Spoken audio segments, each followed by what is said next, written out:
Boa noite, meus amados irmãos, abençoados com toda sorte de bênçãos. Estamos ao vivo mais uma vez, graças a Deus. O Senhor nos permite estar aqui em mais uma sexta-feira. Hoje é dia 27 de setembro de 2019, para quem está ao vivo, claro, né? 17 de setembro de 2019, sejam 27 de setembro, né? De 2019, sejam todos muito bem-vindos. Agora são 9h02. Estamos ao vivo, graças a Deus. Deixa eu ver o áudio como está aqui. Está perfeito o áudio, tudo certinho. Então, meus amados, vamos para mais um estudo de escatologia consumada. Estamos aqui ao vivo para isso, para trazer mais um pouco desse entendimento que tem sido tão bom para nós, né? O Senhor tem nos permitido conhecer coisas maravilhosas e alcançar um entendimento muito bacana a esse respeito. O nosso ministério defende a escatologia 100% consumada e temos defendido essa tese já há muitos anos e estamos trazendo essa nova série de estudos. E hoje é o 6º estudo. Eu quero convidar você que está ao vivo com a gente, se este é o seu primeiro estudo, amado, assista, fica ao vivo com a gente, não precisa sair da transmissão não, fica com a gente, mas volta depois e assiste desde o primeiro. Tá? Porque não faz sentido, né, amado? Imagina você pegar um livro de 10 capítulos, ou 12, sei lá, e chega na metade, no capítulo 6, você começa a ler dele. Não tem sentido, né? Você lê um livro a partir do capítulo 6, ou da metade do livro, e aí você lê só um capítulo ou 2, e depois não entende e ainda reclama, né? Isso tem acontecido bastante. Muitos irmãos mandam mensagens, e às vezes reclamam, chamam de bobagem, de heresia, que a escatologia consumada não está de acordo com a Bíblia, e mandam dúvidas que já foram respondidas em outros estudos. Isso acontece por quê? Porque a pessoa está pegando no meio do caminho. Tá? Então, amado, não leia o livro do meio para frente, ou leia só um capítulo. Assista todo o estudo. Esse estudo nosso é um estudo só, mas ele é dividido em capítulos, como um livro. Tá? Então é fundamental você assistir a todos os estudos. Hoje, como eu falei, é o 6º, tá? E nós vamos deixar o link embaixo do vídeo no YouTube, na descrição do vídeo. Você abre o box de informações do vídeo, você encontra o link de todos os estudos, tá? E também vamos deixar depois na gravação o link no primeiro comentário aqui embaixo, tá? Em primeiro comentário vai estar o link com todos os estudos e também na descrição do vídeo, tá? Então, assista todos, vamos crescer junto para você entender. Mais uma vez, se este for o seu primeiro estudo, você está ao vivo com a gente, ou você achou essa gravação depois, né, no YouTube, amado, dá uma pausa nesse, se você está pela gravação, dá uma pausa nesse, vai lá, assiste o primeiro, o segundo, até chegar nesse, e se tiver mais para frente aí no futuro, assista mais, tá bom? Então, amados, hoje vamos falar de arrebatamento, ressurreição e transformação na visão da escatologia consumada, né? Nós temos defendido essa visão, como eu falei, e quando você fala que Jesus já voltou, que a escatologia já foi consumada, isso implica em muitas coisas, né? Eu acredito, abençoados, particularmente, que veja bem, só no primeiro estudo que nós trouxemos, que foi um estudo apenas de premissas, alguns pontos, algumas premissas, só aquele estudo, no meu modo de ver, ele já é suficiente para a pessoa concluir que a volta de Jesus já se consumou. Para mim, aquele estudo é suficiente, tá? Em que sentido? No sentido que ali nós apresentamos Jesus falando da sua vinda para aquela geração. Entende? Mas é claro que a gente não pode simplesmente falar isso e pronto. Por isso que nós estamos trazendo esses estudos em capítulos para poder explicar todas as implicações disso. Né? Você afirma, Jesus já veio, tá, mas e aí? E aquela passagem? Né? E o que Jesus falou ali? E o Apocalipse de João? Mas e o que Paulo falou? E arrebatamento? E não sei o quê. Então a gente tem que explicar as implicações. Então nós estamos trazendo a nossa visão, né, dessas implicações da volta de Jesus ter acontecido no ano 70, na visão da escatologia consumada. É um trabalho muito difícil, porque nós estamos destruindo fortalezas, amados, criadas há muitos séculos e que foram implantadas em nossas mentes, na minha também, né? Então a gente vai trazendo esse estudo, é claro que o Espírito Santo é que trabalha, né? O Espírito Santo vai usando a palavra e vai destruindo as fortalezas e tudo vai ficando mais claro. Mas é bem verdade que não é fácil, né? Eu tenho tido uma preocupação grande com esse estudo nosso, de trazer o mais claro possível. Eu estou tentando ir o mais direto possível, né? Tentando evitar, como se costuma dizer, né? Aquele negócio de encher linguiça, né? Eu estou tentando evitar isso, né? Tirar o excesso e trazer direto para o raciocínio dos abençoados, tá? Então, como eu disse, hoje vamos falar de arrebatamento, ressurreição e transformação na visão da escatologia consumada. E está aí, então, o tema de hoje, tá? Só para registrar aí em vídeo. Tema de hoje, arrebatamento, ressurreição e transformação. Como isso aconteceu no ano 70 e como a visão da escatologia consumada explica isto, né? Muito bem, amados, vamos primeiro ver rapidamente o conceito. Aliás, antes de eu falar isso, para quem está ao vivo, nós estamos aqui, espero que a internet esteja legal, que não haja nenhuma queda, mas se houver, amado, não desanima não, fica aí. Se houver alguma instabilidade em nosso sinal aqui, peço a você que fique firme, que assim que reconectar, volta para você, tá? Espero que não haja, né? Porque essas quedas e interrupções, né, atrapalham bastante, mas é sempre bom fazer esse aviso. Eu tenho certeza que um dia a gente vai ter uma internet bem melhor aqui para acabar com esse tipo de problema, né? Mas, se Deus quiser, vai estar tudo certo hoje. Já deu, pela fé. Então, arrebatamento, ressurreição e transformação. Como isso se processa, como isso aconteceu e como isso se explica, como se processa na mente de quem defende a escatologia consumada. Veja bem, o conceito de arrebatamento nos futuristas, né, daqueles que colocam no futuro, o que eles dizem, basicamente? Né? Existe uma ou outra diferença de raciocínios e tal, mas, basicamente, pelo menos a visão futurista que eu mais conheço é essa. Tá? Eles dizem que o arrebatamento vai ser uma retirada física do povo de Deus da terra, da igreja, no futuro, um futuro incerto. Né? Então, o Senhor vai retirar fisicamente o povo, né, a igreja da terra, antes da vinda dele. Até onde eu sei é isso, né? Antes da vinda dele. Então, o povo vai sumir. Uf. Tem até filme que fala disso.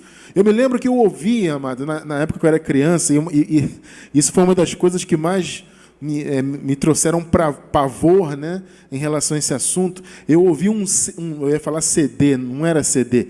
Na época era um vinil. Talvez alguns de vocês tenham ouvido também. Um vinil que apresentava uma...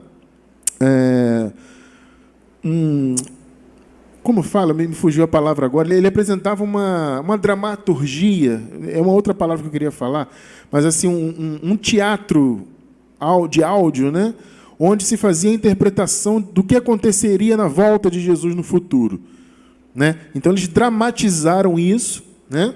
E trouxeram. Então, as pessoas faziam aquele desespero, aquele grito, fulano sumiu, desapareceu, meu Deus, eu fiquei, não sei o quê. Eu me lembro que eu ouvia, abençoado, aquele disco, eu ouvi várias vezes, e eu ficava absolutamente apavorado quando eu ouvia aquele disco. Vira e mexe, a gente colocava, reunia as pessoas para ouvir. Irmão, tá vendo? Ó, o avião vai ficar desgovernado, vai sumir, o carro, não sei o quê, vai acontecer isso e aquilo. E havia aquela gritaria, eles dramatizavam, né? No caso desse vinil, eles dramatizaram de uma maneira apavorante, com aquela música de filme de terror. Enfim, então tinha isso. Eu não lembro agora o nome do vinil, amado, mas alguém aí deve lembrar, tá? E eu me lembro também de filmes, eu assistia filmes de arrebatamento, disso e daquilo, porque eles dizem isso, ó, vai acontecer no futuro, então a igreja vai ser retirada como um teletransporte, né? Fisicamente vai todo mundo sumir, bum, e vai ser levado ao paraíso, ao céu, e aí vai haver um período de grande tribulação, acho que de 7 anos, e aí depois Jesus vai voltar, e vai aparecer fisicamente, vai explodir no céu, todo mundo vai ver ele vindo, e... Eu digo para você, amado, isso não tem qualquer fundamento bíblico. Como nós já vimos nos estudos anteriores, não existe referência a uma terceira vinda. Tá? Jesus falou que ele viria ainda naquela geração. Então não existe nenhum fundamento para uma terceira vinda. Alguns dizem que no ano 70 foi um apocalipse pequeno, depois vai acontecer um apocalipse maior. Isso não tem fundamento. Outros dizem que haverá um terceiro templo para que tudo se cumpra. Não faz sentido, porque tudo que foi profetizado se cumpriu perfeitamente no templo, no segundo templo, que foi destruído no ano 70. Então não tem sentido você, vai ter um terceiro templo, vai acontecer uma terceira vinda. Amado, isso não tem fundamento bíblico. Isso são raciocínios extra-bíblicos. Na escatologia consumada, nós nos pautamos na Bíblia, na palavra. Entende? No que está revelado e escrito. Tá? Então, nós não entendemos, abençoados, essa visão, né? Não faz sentido pensar nisso no futuro, o arrebatamento no futuro, não.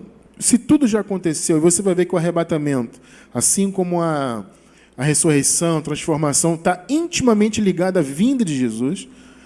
Não é uma coisa separada, acontece primeiro um, depois o outro, o primeiro um, o outro, depois o um. Não, é junto. É uma realidade só, é um evento só. Tá? Então vamos ver isso.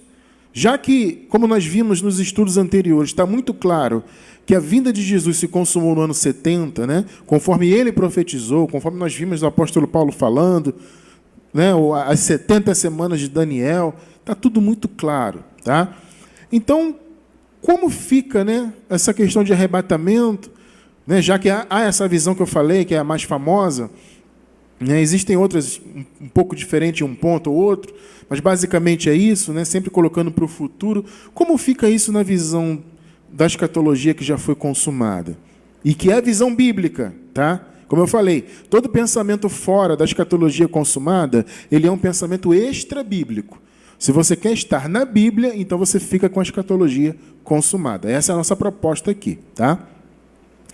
Então, uma coisa importante da gente ver primeiro é em relação ao reino de Deus, a característica principal do reino de Deus. Vamos ver isso? Lucas 17, versículos 20 e 21. Essa passagem é muito importante para a gente entender o raciocínio de hoje. Vamos ler juntos então. Lucas 17, versículos 20 e 21. Vamos lá.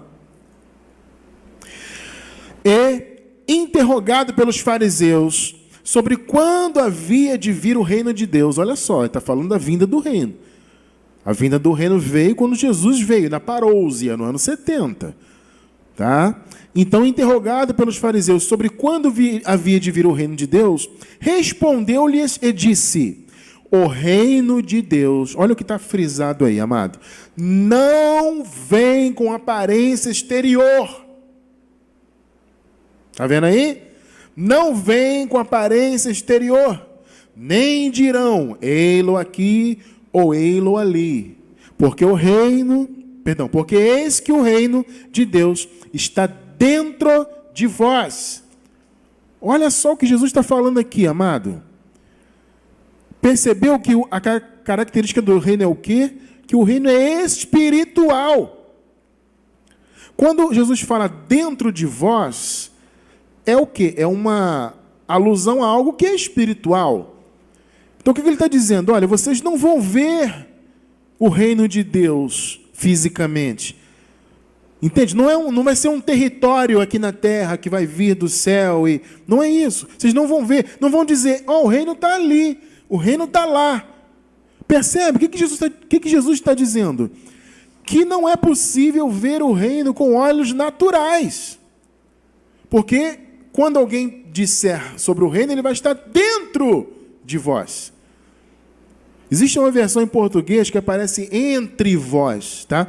Mas no grego, a palavra no grego, a melhor tradução é dentro de vós, não entre, tá? Então, não vem com aparência exterior. Amado, frisa isso, imprime isso na tua casa, faz um quadro, coloca na parede, para você não esquecer disso, tá? O reino de Deus não vem com aparência exterior. Ninguém vai dizer ele está aqui ou ali. Ele vai estar dentro de vocês. Por que Jesus falou isso? Porque o reino é espiritual. Está claro isso, amado? Para mim está muito claro. Então guarda bem isso, que a gente vai precisar disso aí para entender. Tá? Vamos descer aqui. Arrebatamento. Vamos entender o conceito do arrebatamento que aparece na Bíblia. Tá? O arrebatamento que nós vemos na Bíblia vem da palavra no grego harpazo. Essa palavrinha aqui, ó. Harpazo. Essa palavra, o significado literal dela, né, a acepção mais forte dela, é aproveitar. E essa palavra, ela era utilizada, como vocês estão vendo aí, principalmente para se referir ao ato de tomar posse de algo à força. Interessante, né? Alguém poderia perguntar, mas Cristiano, como que essa palavra chegou até esse entendimento, até esse significado, né? Porque parece que não tem nada a ver, aproveitar, o que tem a ver? É assim, amado, as palavras elas têm um significado primordial, né? Mas ao longo do tempo, com o uso, elas vão ganhando outros significados. Isso acontece em todas as línguas, no português, inglês, isso acontece em todas as línguas. E no grego não é diferente. Por que ela significa aproveitar, mas ela era usada para falar de algo que é tomado à força?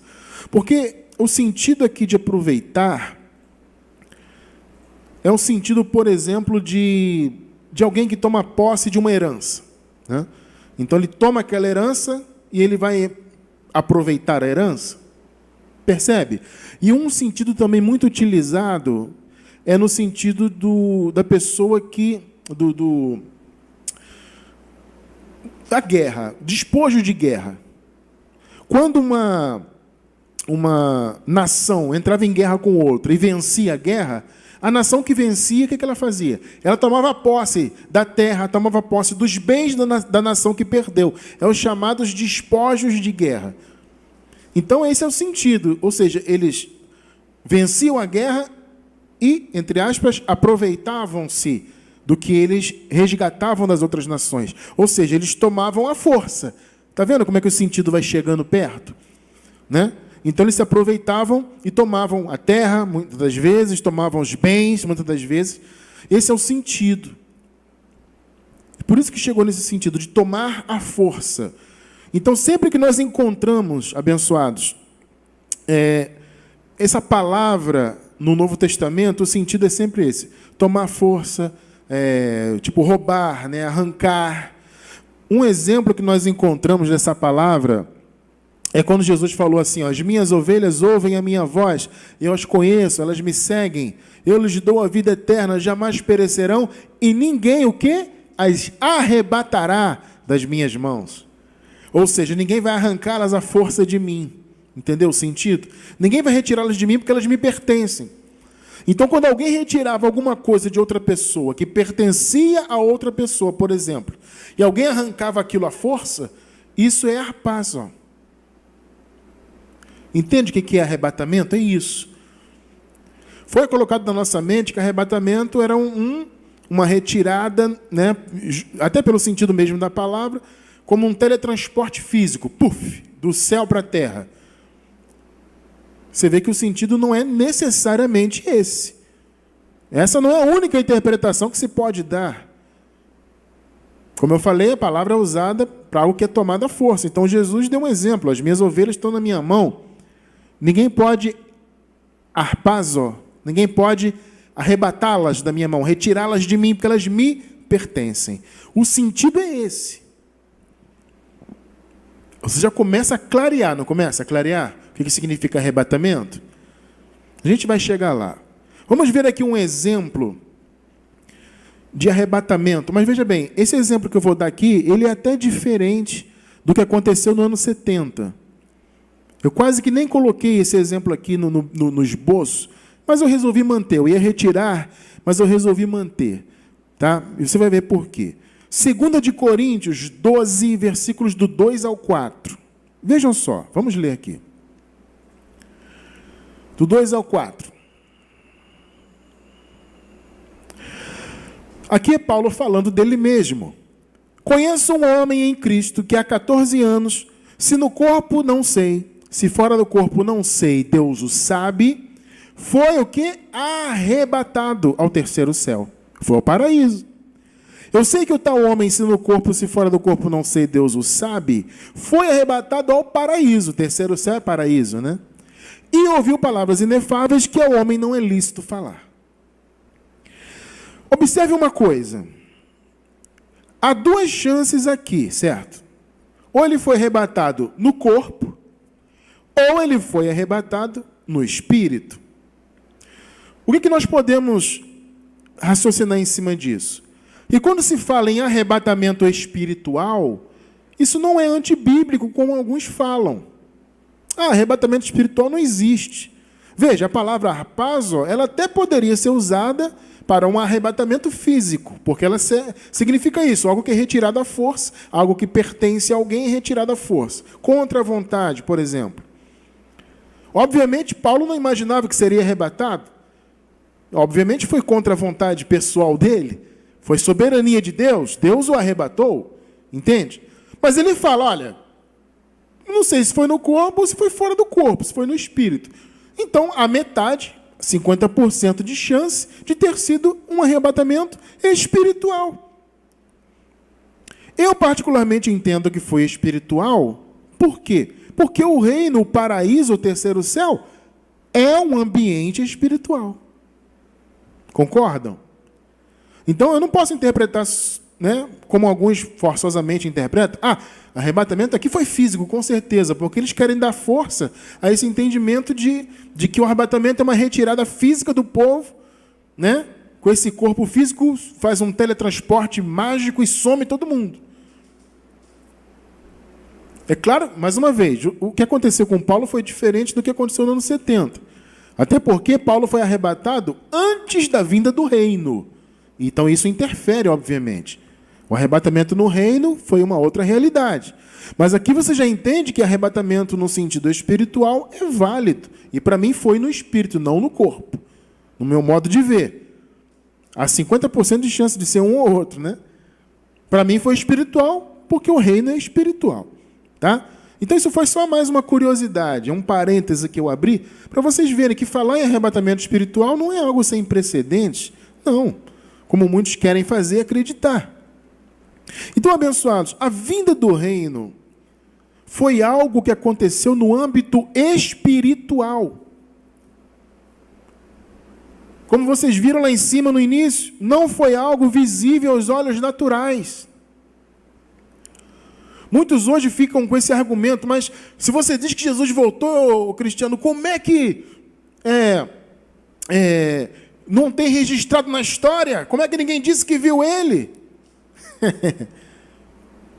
E os mortos que não saíram dos túmulos? A gente vai chegar lá, calma aí. Eu quero ver os mortos ressuscitados. Mas Jesus falou que o reino não vinha com aparência exterior. Aparência física. Ninguém ia dizer, ele ali, ou ele ali, aqui e ali. Não. Está percebendo?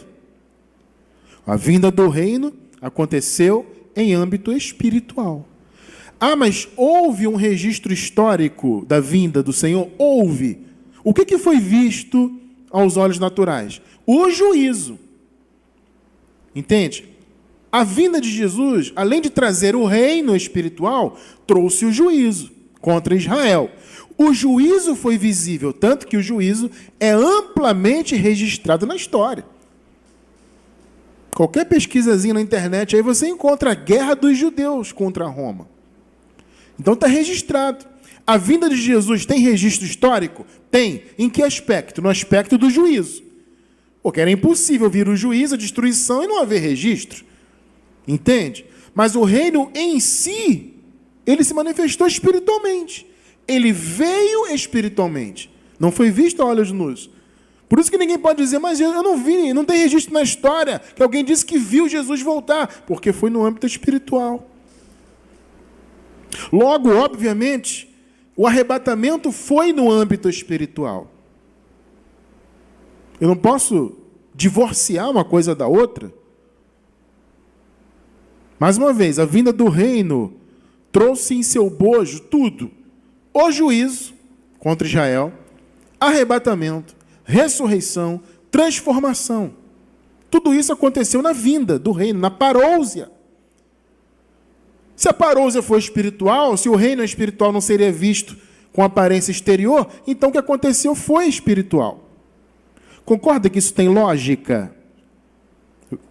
Tem lógica, obviamente. Então vamos ver aqui o texto mais usado, né, por aqueles que colocam lá no futuro.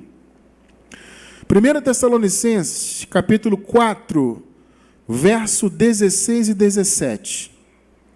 Vamos lá.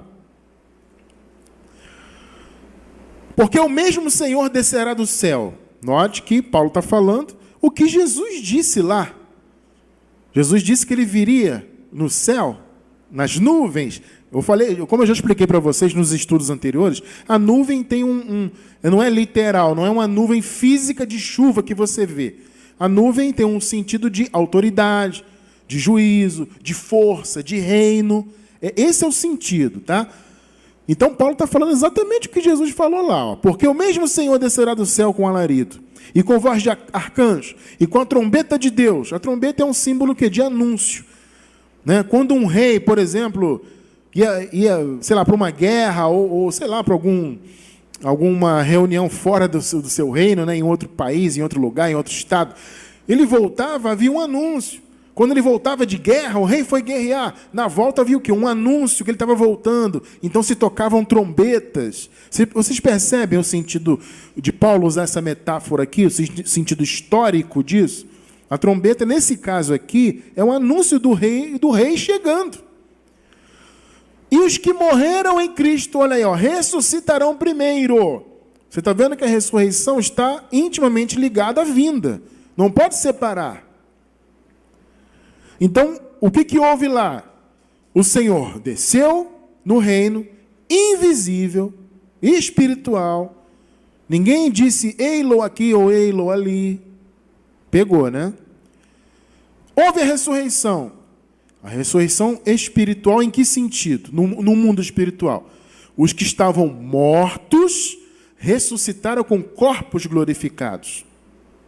Houve a ressurreição. Onde ela aconteceu? No reino. O reino é físico ou espiritual?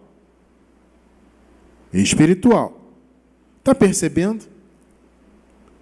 Aconteceu no âmbito espiritual.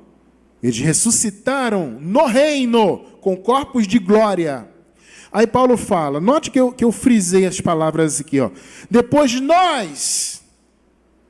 Vem cá, se isso aqui era para ser no século 21 ou 22, sei lá, no futuro, Paulo não teria dito eles? Ele podia falar, olha, haverá ressurreição, né? Depois eles lá no futuro, não é isso? Não, ele disse nós. Quem é nós? Eles lá na época deles. Ah, Cristiano, é porque Paulo não sabia, né? Então ele imaginou, amado, quem não sabia era a gente. Quando eu falava que era no futuro, porque eu já falei muito, né? Que era no futuro. Quando eu falava, eu é que não sabia. Está muito claro nos estudos anteriores que fizemos que Paulo sabia exatamente, ele não sabia o dia. Isso ninguém sabia o dia. Mas ele sabia exatamente que seria naquela geração ainda. Ou seja, pessoas ainda estariam vivas. Aqui, ó, depois de nós, ou seja, vai ser no nosso tempo aqui. Vai acontecer aí no nosso tempo. Os que ficarmos vivos. Note que isso corrobora com o que Jesus falou lá. Você lembra que Jesus falou que nós já estudamos? Olha, alguns de vocês que estão aqui não provarão a morte até que me vejam vir no reino. Aqui, ó, os que ficarmos vivos. Nós, não eles. Então, se o apóstolo Paulo estivesse se referindo a um futuro muito distante, ele diria, eles lá no futuro. Não, ele falou nós. Os que ficarmos vivos, seremos arrebatados, juntamente com eles nas nuvens. Já expliquei o sentido de nuvens, né? A encontrar o Senhor nos ares. Já vou falar de ares, tá? E assim estaremos sempre com o Senhor. Meus amados, o que é arrebatamento? Arrebatamento é tomar a posse de algo à força. Algo pertence a alguém, a pessoa vai lá e toma a força. E isso é arrebatamento. Arpazo. Tá? O que Jesus fez? O que foi o arrebatamento? Ele tomou os seus eleitos à força. Os seus eleitos pertenciam a quem? antes da vinda do Senhor, o que afetava os eleitos do Senhor? A morte. A morte dominava. Jesus resgatou os seus da morte. Quem estava morto, quem já havia morrido, todos que haviam morrido, a gente vai falar disso já, tá? Com mais profundidade. Todos que haviam morrido estavam presos à morte. E os que estavam vivos antes do ano 70 estavam à mercê da morte. O que Jesus fez com todos os seus, os que estavam mortos e vivos? Ele os arrebatou, ele os tomou à força das mãos da morte. Por isso que Paulo, lá na frente, a gente vai ler isso já já, Paulo diz, tragada foi a morte na vitória. Onde está a morte, a seu aguilhão? A morte era o inimigo, que tinha que ser aniquilado. A morte foi aniquilada no ano 70, foi destruída. A gente vai entrar mais profundo nesse conceito já já. Então a morte dominava. Amado, agora veja bem, o que é a morte? Vamos pensar bem aqui no que é a morte. Biblicamente, a morte, ela é mais do que a morte biológica desse corpo. Porque veja, amado, a morte biológica desse corpo, ela tem que acontecer. Inevitavelmente. As pessoas, quando nos ouvem falar de escatologia consumada, elas pensam assim, puxa, mas Cristiano, eu tenho a esperança de que eu não vou morrer. Se Jesus já voltou, então quer dizer que eu vou morrer? Eu tenho a esperança de ele vir a qualquer momento e eu ser arrebatado e não morrer. Não existe essa esperança. Nem essa promessa. Adão, isso aqui é Adão, a carne, o corpo. Adão tem que morrer. A morte biológica, você vai ver isso daqui a pouco, a gente vai entrar lá. A morte biológica, ela é obrigatória, ela vai ter que acontecer. Morte na Bíblia não é morte biológica. A morte é o aprisionamento na não existência. Esse é o ponto. Os que estavam mortos antes do ano 70 estavam presos na morte, no chamado lugar dos mortos, que era o Hades. O Hades nada mais é do que sepultura. Hades é sepultura, tá, amado? Ou seja, estavam presos na morte, estavam fora da existência. Esse é o sentido da morte. É mais profundo do que morte biológica. É deixar de existir, é deixar de usufruir da presença de Deus, é ficar preso, confinado, naquela condição de morto. É ser mortal. Todos, anota bem o que eu vou dizer, todos antes do ano 70 eram mortais. Porque os mortos estavam presos na morte, não tinham existência. Os vivos estavam à mercê da morte. A morte não tinha sido vencida ainda. Está entendendo? Então, todos que morreram antes do ano 70, inclusive quem morreu lá antes da cruz, estavam presos à morte. Os vivos, até o ano 70, estavam à mercê da morte. Na sua vinda, o Senhor retirou todos da morte. Veja, não é morte biológica. Essa tem que acontecer, você vai ver já por quê. Ele está falando do aprisionamento da morte. As pessoas que estavam sem existência, apesar de serem eleitas de Deus, morriam, ficavam presos na morte. A morte era o último inimigo que tinha que cair. Na época de Paulo, ela estava lá ainda. Então a vinda de Jesus foi para quê? Foi para arrebatar os eleitos da morte. Retirá-los, tomá-los de volta. A morte estava reinando. Vocês estão compreendendo isso? A ressurreição acabou com isso. Quem era mortal passou a ser imortal. A gente vai entrar mais nisso mais à frente. Aí alguém pode perguntar assim, mas irmão Cristiano, tudo bem, eu estou entendendo isso aí, Mas e a ressurreição de Jesus? Né? A ressurreição de Jesus, ela foi vista, né? Jesus ressuscitou, saiu do túmulo, foi visto, andou com as pessoas, e isso é um excelente argumento. É verdade. Mas, veja bem, amados, Jesus foi a primícia dos mortos, dos ressuscitados? Foi. Mas a ressurreição dele foi ligeiramente diferente, porque havia um motivo para isso. O que é a ressurreição para nós? Para os que estavam lá, né, antes do ano 70, ressuscitaram, e para nós hoje. O que é a ressurreição? É a troca dos corpos. Você tem esse corpo atual, você vai receber um novo corpo. Essa é a promessa. E é isso que você encontra na Bíblia. Um corpo glorificado. Paulo chama de uma nova casa, um novo edifício. É outro corpo. O de Jesus foi o mesmo. Teve um motivo. Primeiro, por que Jesus voltou no mesmo corpo, só que restaurado, e depois que ele foi glorificado esse corpo? Por quê? Primeiro porque Jesus, amado, ele não podia ir direto para o paraíso. Jesus tinha uma promessa de retornar para os seus, aqueles que andaram com ele lá. Agora você imagina se Jesus morre e some, e fica no túmulo, e ele assume um novo corpo e some. Como ficaria a fé daqueles irmãos que esperavam ele voltar? Que tinham recebido a promessa de que ele estaria com eles de novo? Como seria a fé cristã se Jesus não tivesse aparecido novamente para dizer: olha, estou aqui, eu sou de fato o Messias.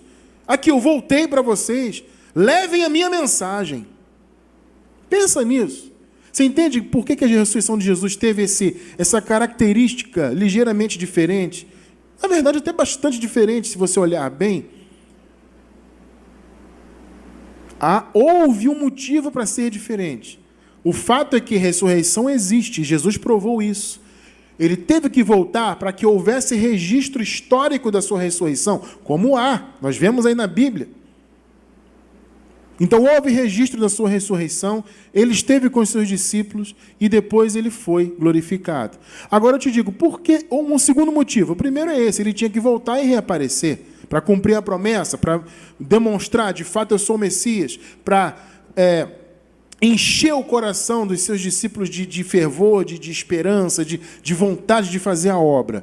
Agora, o segundo motivo é que Jesus ressuscitou antes da vinda do reino. Entende? Por isso que foi visível. O reino só veio no ano 70. O reino espiritual, invisível. Então a ressurreição dos eleitos de Deus foi diferente porque ela já foi dentro do âmbito do reino. Jesus ressuscitou antes do reino. Você está entendendo isso? Agora, o principal, além desse motivo do reino, o principal foi esse mesmo, que eu falei antes. Então o argumento é bom? É bom. Mas o argumento não anula o raciocínio, porque a ressurreição de Jesus forçosamente tinha que ser diferente. Agora, a nossa, que ressurreição é a nossa? Repito, assumirmos um novo corpo, um outro edifício. Tá? Então, fecha parêntese, né? Os que estavam mortos, então, naquela ocasião, até o ano 70, ressuscitaram com corpos glorificados. Os que estavam vivos foram espiritualmente arrebatados. Ou seja, eles foram resgatados, tomados à força da morte, da mão da morte. E aí houve um encontro com o Senhor no reino espiritual. Agora, olha que interessante.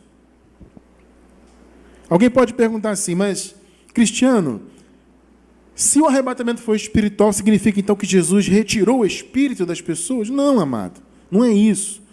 O arrebatamento espiritual é o quê? Não é a retirada do espírito das pessoas.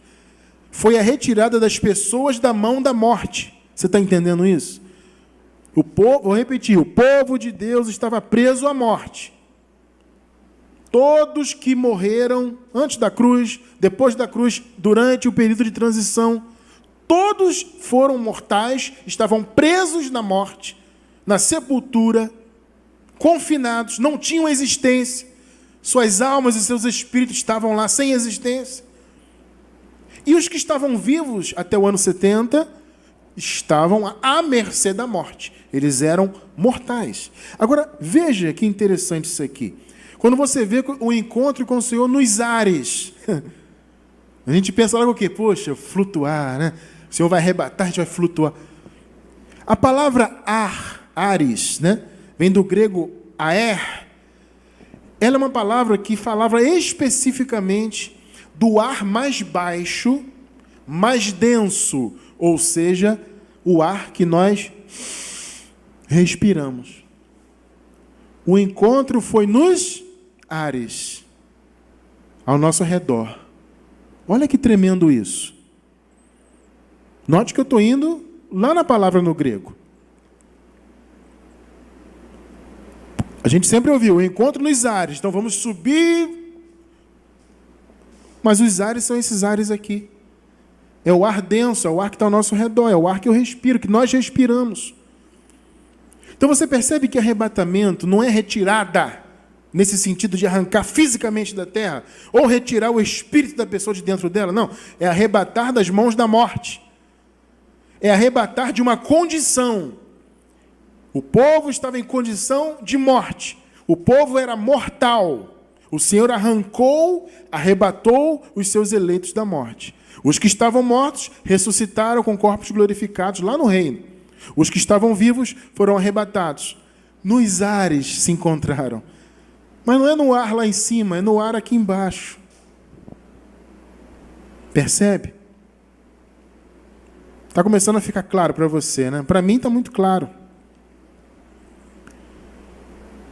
Então, amado, esse arrebatamento que o sistema sempre pregou, né, de um teletransporte mágico e físico, puf, todo mundo sumiu, isso é ficção de filme, amado. Isso aí é bom para quem faz filme em Hollywood. A Bíblia não fala nada disso. A Bíblia fala de um resgate. Arrebatamento, nesse caso, acaba sendo um sinônimo de resgate, salvação. Salvação da morte, de uma condição de morte. Um resgate espiritual de quem estava vivo e não mais morreria. Estou falando da morte bíblica, ou seja, não mais estaria preso à morte. Morrer biologicamente é outra coisa, a gente já vai chegar lá. Tá? Repito, a morte biológica ela tem que acontecer. Por quê? Porque Adão tem que morrer. Biologicamente, tem que acabar. E você vai entender já já por que disso.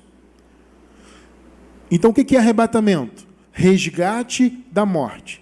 Resgate de uma condição de morte. Os que estavam mortos, eu estou repetindo bem para frisar bem, para fixar bem. Quem estava morto, ressuscitou, com o corpo glorificado. Não foi visível a olhos nus, foi no reino. O reino não veio com aparência exterior. Então ressuscitou. O Senhor os arrebatou, os retirou da morte. Os que estavam vivos foram retirados da morte também. Foram transformados. A gente já vai chegar lá. Aí você pergunta, irmão Cristiano, por que então que os vivos não foram logo levados, né? E receberam logo corpos glorificados? Já que Jesus arrebatou, né, os que estavam mortos e já os deu o corpo de glória, já ressuscitaram com um corpo novo, por que os vivos também não receberam logo? Sabe por quê, amado? Porque há uma regra para se receber o corpo glorificado. O corpo glorificado, ele é uma consequência da morte deste corpo atual. Por isso que eu falei que a morte de Adão tem que acontecer obrigatoriamente. Porque o corpo glorificado, ele só se manifesta quando este atual morre. Por isso que aqueles que estavam vivos na ocasião do ano 70 não foram simplesmente receber um corpo de glória e pronto. Há uma regra estabelecida por Deus. Tem que morrer o corpo de Adão para que o novo corpo se manifeste. Então, resumindo, não se pode receber um novo corpo estando este aqui ainda vivo. Vamos ver isso aí? Vamos começar lá em 1 Coríntios. Vamos entrar em ressurreição, já falamos bastante, né? Mas vamos falar mais um pouco. E transformação. 1 Coríntios 15, do 20 ao 26 primeiro. 20. Mas, de fato, Cristo ressuscitou dentre os mortos e foi feito as primícias dos que dormem. Então, o Senhor foi o primeiro da ressurreição. Por isso que está falando aqui. 21. Porque assim como a morte veio por um homem, também a ressurreição dos mortos veio por um homem. Agora veja bem o 22, hein? Está sublinhado aí, ó. Porque assim como todos morrem em Adão, assim também todos serão vivificados em Cristo. Todos morrem em Adão. Adão tem que morrer. Por que, Cristiano? A gente vai ver. A gente vai chegar lá. Tá? 22, agora o 23. Mas cada um por sua ordem. Primeiro foi Cristo as primícias. Depois os que são de Cristo, quando? Quando? Na sua vinda. Aí eu pergunto para vocês, quando foi a vinda? Não foi no ano 70? Isso já não está mais do que claro, amados? Se esse é o primeiro estudo nosso que você está vendo, assista aos outros, amados. Primeiro, do 1 ao 5. E se você estiver no futuro aí, provavelmente terão outros estudos. Assistam os outros também. Hoje é o 6º aqui. Então a ressurreição dos que são de Cristo foi quando? Na vinda dele. A vinda foi onde? Quando? No ano 70. Então já aconteceu. 24. Não tem como botar no futuro, amado. Depois virá o fim, quando tiver entregue o reino a Deus, ao Pai, e quando houver aniquilado todo o império e toda potestade e força. Jesus fez isso aqui. Isso aqui é uma referência à destruição do templo. Tá? Ao reinado da lei, do império das trevas, as potestades, ou seja, os líderes religiosos, os fariseus, todo aquele peso da lei, toda a desobediência dos israelitas que continuaram praticando obras da lei. Tudo o que foi aniquilado no ano 70? Não foi não foi Israel? Não foi a fé deles? Todo o poder religioso que eles tinham? Toda a autoridade religiosa? Foi o que Jesus fez, ele aniquilou aquilo tudo. 25. Porque convém que reine até que haja posto a todos os inimigos debaixo dos seus pés. Isso aqui é uma referência a um salmo, né? Eu até me esqueci agora qual que é. E ele fez isso, ele colocou todos os inimigos do Senhor, os principados, os potestades, todo aquele poder de desobediência, todo aquele poder que negou o Messias, o Senhor o colocou debaixo dos seus pés. O Senhor pisou naquele templo e destruiu aquele templo. Tremendo isso, né? Agora veja o 26. Ora, o último inimigo que há de ser aniquilado é a morte. Aqui Paulo está antes do ano 70. Repito, a morte não havia sido aniquilada. Jesus já havia ressuscitado. Vamos dizer assim, Jesus já havia dado um golpe muito fatal na morte, né? Porque ele já tinha pessoalmente vencido ela. Mas ele precisava acabar com ela de uma vez por todas. Por isso que Paulo falou, ainda tem um inimigo para cair, é a morte. No ano 70, a morte caiu.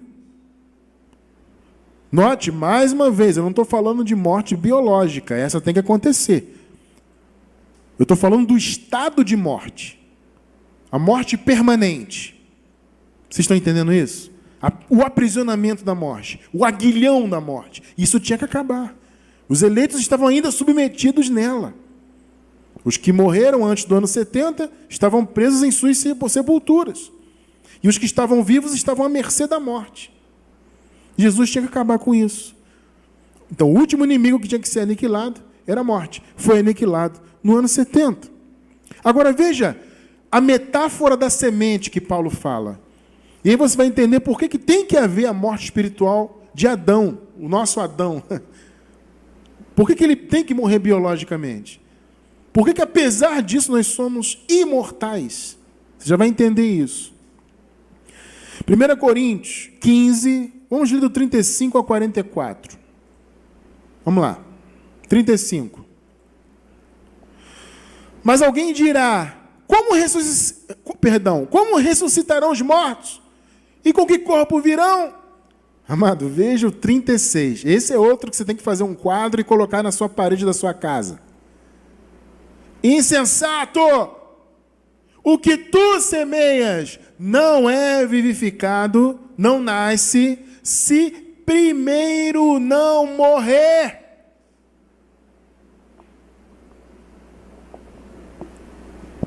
No contexto aí, você vai ver já já. Paulo usa a metáfora da semente. Ele diz o quê? O que é essa metáfora? Que o nosso corpo, que está vivo biologicamente, o Adão, ele é a semente do novo corpo. O novo corpo é resultado da morte do primeiro. Ou seja, quando você planta uma semente, você vai ver aquela semente germinar e dar a sua árvore, a sua planta, mas a semente tem que morrer, amado. Ela tem que ser sepultada e morrer. Se a semente não morre, não tem fruto. Olha a metáfora do Paulo. É isso que eu falei. Eu falei anteriormente da regra. Por que os que estavam vivos já não foram logo levados e transformados? Há uma regra. Primeiro tem que morrer a semente. Nessa metáfora, o que é a semente? É o corpo de Adão. 37. E quando semeias, não semeias o corpo que há de nascer, mas o simples grão, como de trigo, ou de outra qualquer semente. Note que isso é uma metáfora, obviamente. Mas Deus dá-lhe o corpo, 38 e 39, né? Deus dá-lhe o corpo como quer, e cada semente o seu próprio corpo. Nem toda a carne é a mesma carne, mas uma carne é a carne dos homens, a outra a carne dos animais, a outra dos peixes e outra das aves. Paulo está argumentando o quê? Que o novo corpo ele é outro. O resultado dele é o quê? É a semente plantada. O que é a semente na metáfora? É o corpo atual. O que Paulo falou? Para você ver o que foi plantado, para o que foi plantado vir à vida, tem que morrer a semente. 40 e 41. E há corpos celestes e corpos terrestres. Mas um é a glória do celeste e outro dos terrestres. Né? E um é a glória do sol, a outra é a glória da lua, e a outra é a glória das estrelas. Porque uma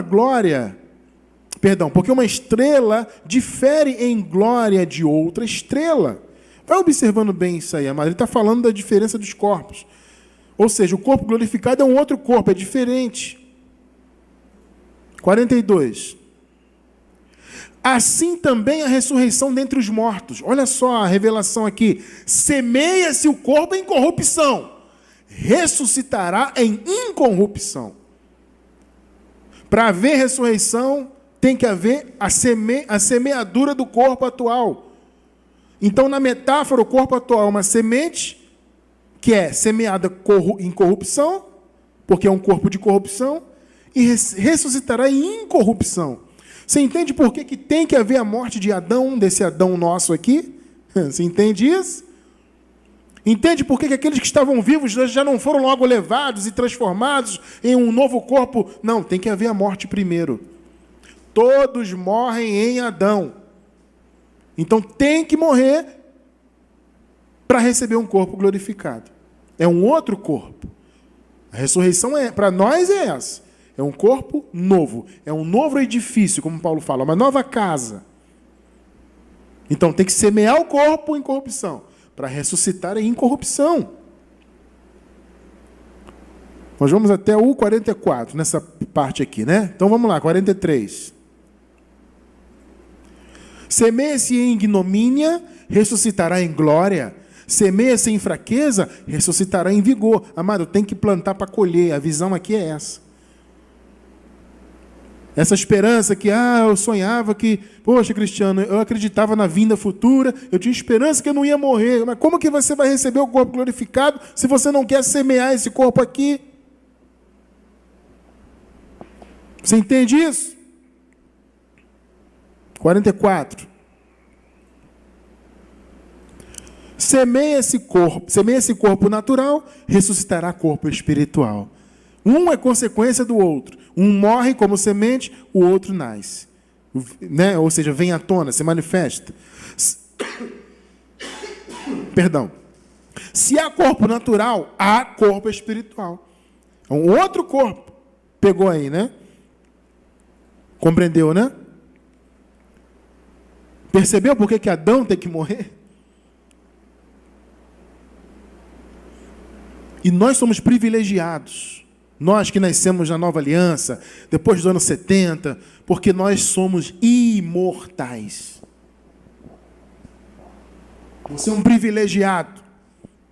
Eu sou, porque nós não veremos a morte. Ah, mas o cristiano, meu corpo vai morrer.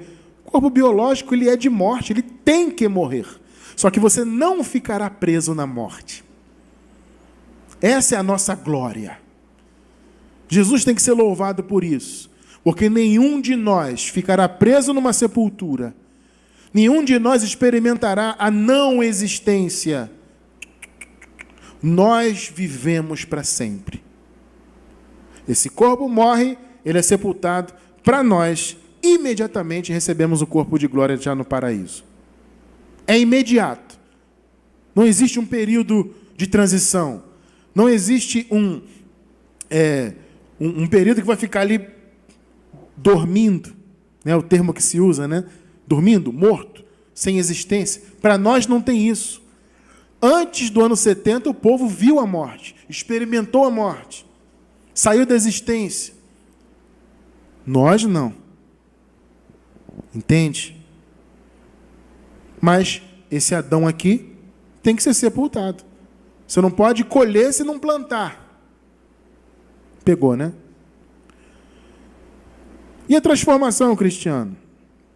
Transformação vem do grego alazó, significa mudança de circunstância. Por exemplo, na Bíblia você encontra essa palavra em alguns exemplos. A Bíblia, quando se refere, por exemplo, à mudança de costumes, nós encontramos, por exemplo, mudança do tom de voz. Interessante isso, né? A aplicação dessa palavra, mudança, é uma mudança.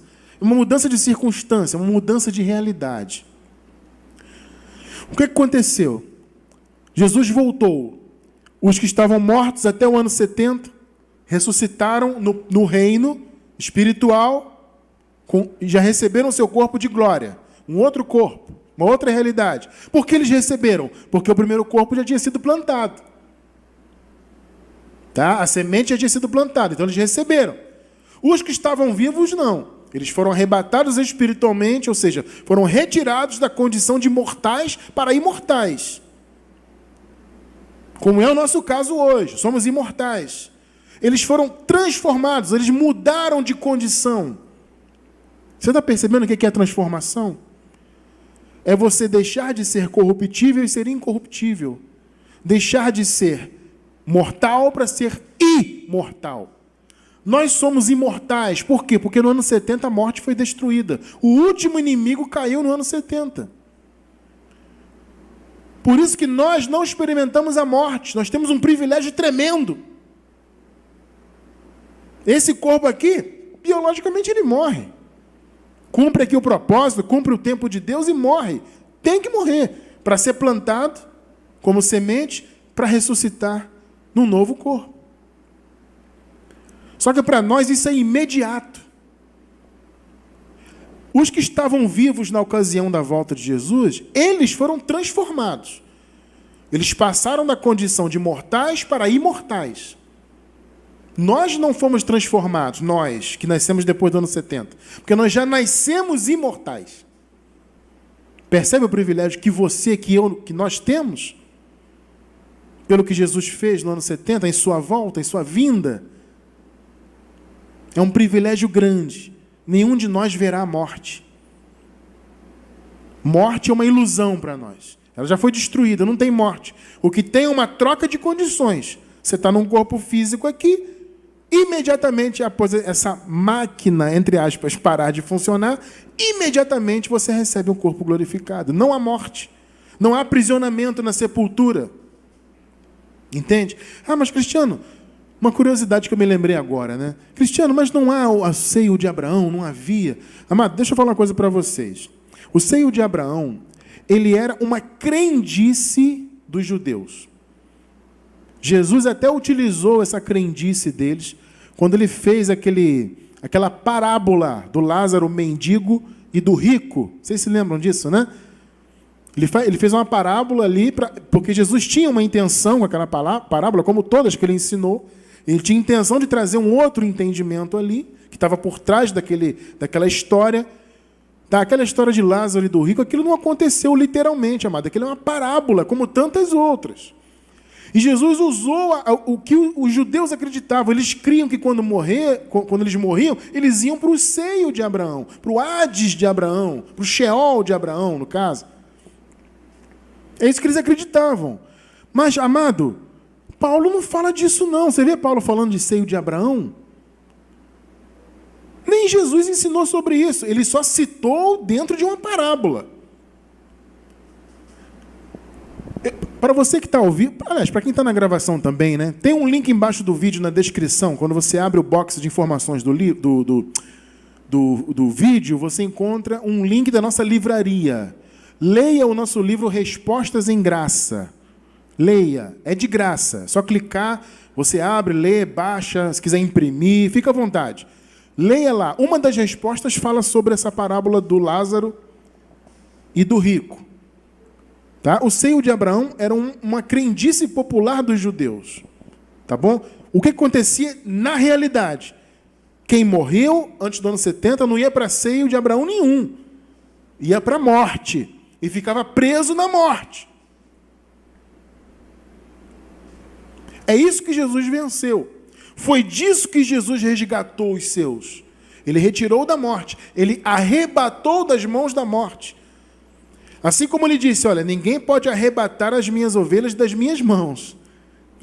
Percebe que é o mesmo sentido? Por quê? Porque as minhas ovelhas me pertencem. Então ninguém pode arrebatá-las.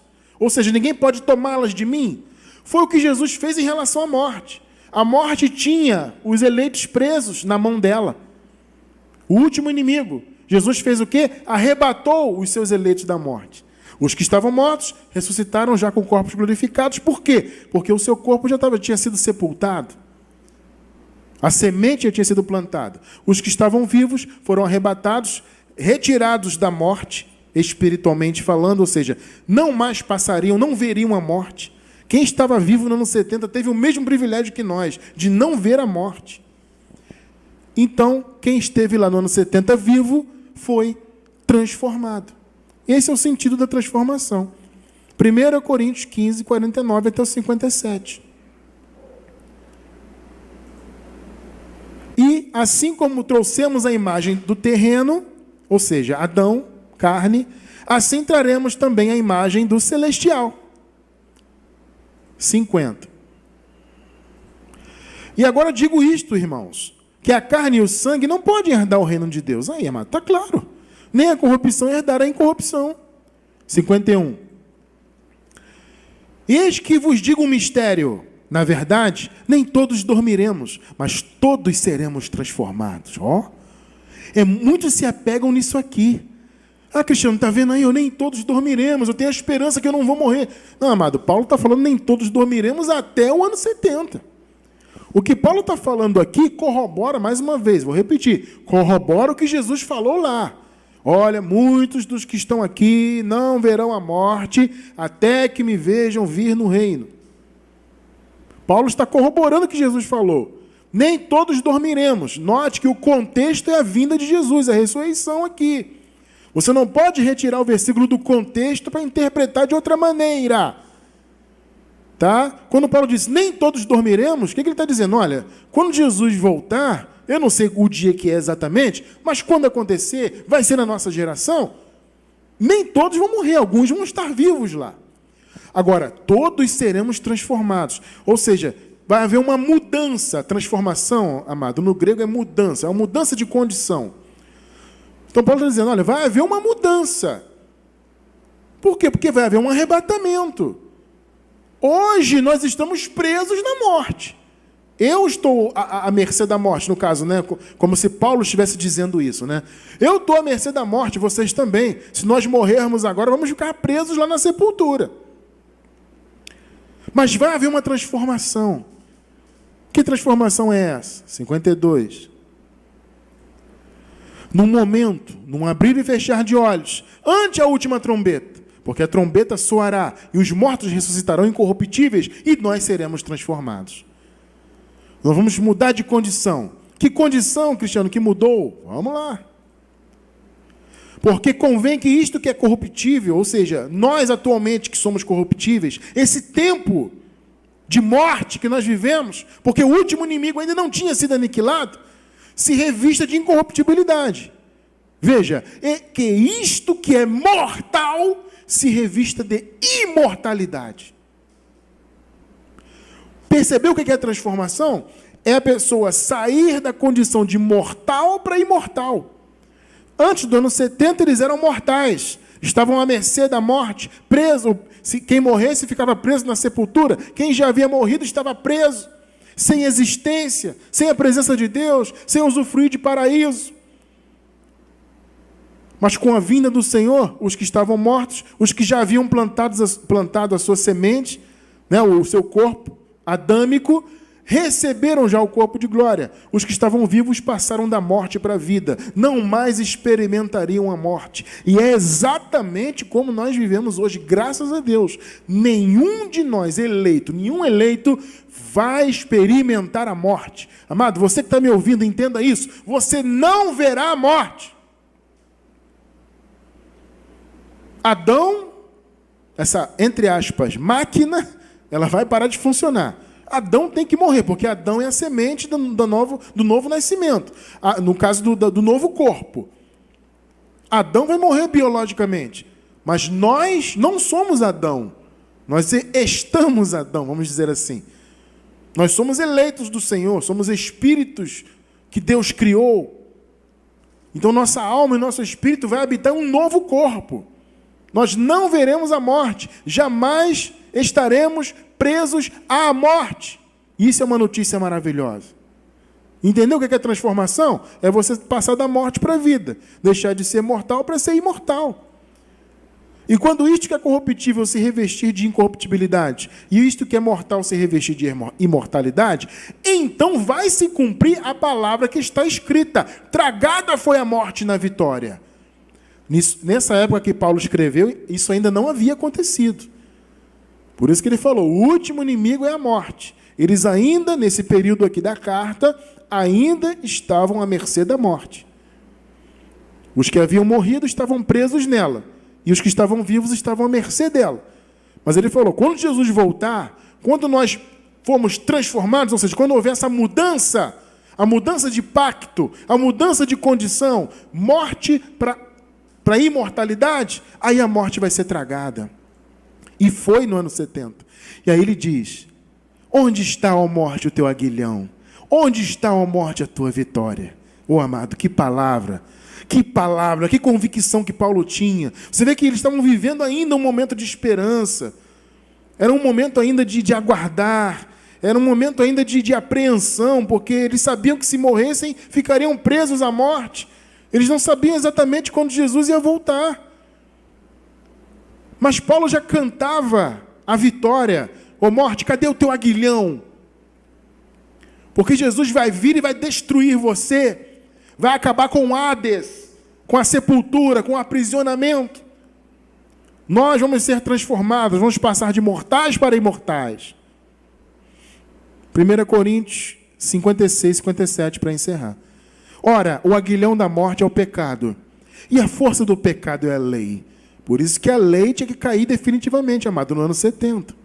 Você vê que está tudo ligado. Mas, graças a Deus que nos dá a vitória por nosso Senhor Jesus Cristo. Então, você vê que Paulo já fez uma confissão, né? Que eles estavam aguardando essa vitória. Eles não queriam ficar presos na morte. E nós temos o privilégio de já vivermos essa vitória. De não ficarmos presos à morte. Nós somos imortais. A passagem desse corpo para outro corpo é só uma mudança de condição, não é morte. Vocês estão entendendo isso? Que deu para entender bem, né? Então, resumindo, o que é arrebatamento, transformação, ressurreição? É isso. Arrebatamento é a retirada das mãos da morte. Aqueles irmãos, né, que estavam presos ou à mercê da morte, foram arrebatados da morte. Os que estavam mortos ressuscitaram com corpo de glória no reino. Não uma ressurreição, como o povo diz aí que vai acontecer no futuro, que as pessoas vão sair do túmulo. Não, não é. Como eu expliquei em relação à ressurreição de Jesus, eu já expliquei aqui. Não, a ressurreição aconteceu no reino. A nossa também. Esse corpo de Adão morre, ele vira uma semente, nós já nascemos. Essa semente, entre aspas, já nasce um novo corpo na glória também. A nossa ressurreição é na glória. Quando esse corpo aqui parar de funcionar, você já acorda na glória. Por quê? Porque você não é mortal. Nós não somos mortais. Nós somos imortais. Eles lá foram transformados. Nós não. Nós já nascemos depois da transformação. Eles passaram da condição de mortal para imortal. Nós já nascemos imortais. Amado, para mim está muito claro. Eu acredito que eu consegui o meu objetivo de transmitir esse entendimento aos irmãos. Não é fácil, é muito difícil, como eu falei no início, lutar contra as fortalezas, mas com uma análise um pouco mais acurada, com calma, tendo como base tudo que nós já estudamos antes, eu acredito que fica fácil compreender isso, tá? Meus amados, muito obrigado pela audiência, tá? Pelo carinho de sempre. Vamos continuar estudando, vamos continuar crescendo. Se Deus quiser, na próxima semana voltaremos com outro assunto relativo, outro capítulo, né, do nosso estudo da escatologia consumada. Então, continue orando pelo seu amigo aqui, né, intercedendo. Tá? Muito obrigado pela audiência, pelo carinho. Graças a Deus a transmissão foi bem, né? O sinal não caiu, deu tudo certo. Eu fico muito satisfeito quando isso acontece, para não cortar o nosso raciocínio, tá? Gente, 10 horas, 22 horas e 13 minutos, horário de Brasília, tá? Para quem está ao vivo, uma boa noite. Você que está na gravação aí, bom dia, boa tarde, tá bom? E se Deus quiser, nos veremos no próximo domingo, tá? Nossa transmissão e reunião começa às 9h30 da manhã, tá? Às 10h30 começa o culto racional propriamente dito, mas às 9h30, horário de Brasília, da manhã, 9h30 da manhã, nós já estaremos ao vivo, se Deus quiser, batendo um papo com os irmãos. Então eu espero vocês no domingo, se Deus quiser, tá? Nunca se esqueçam, vocês são abençoados, tá? Graça e paz e até domingo, se Deus quiser, meus amados. Vocês são abençoados.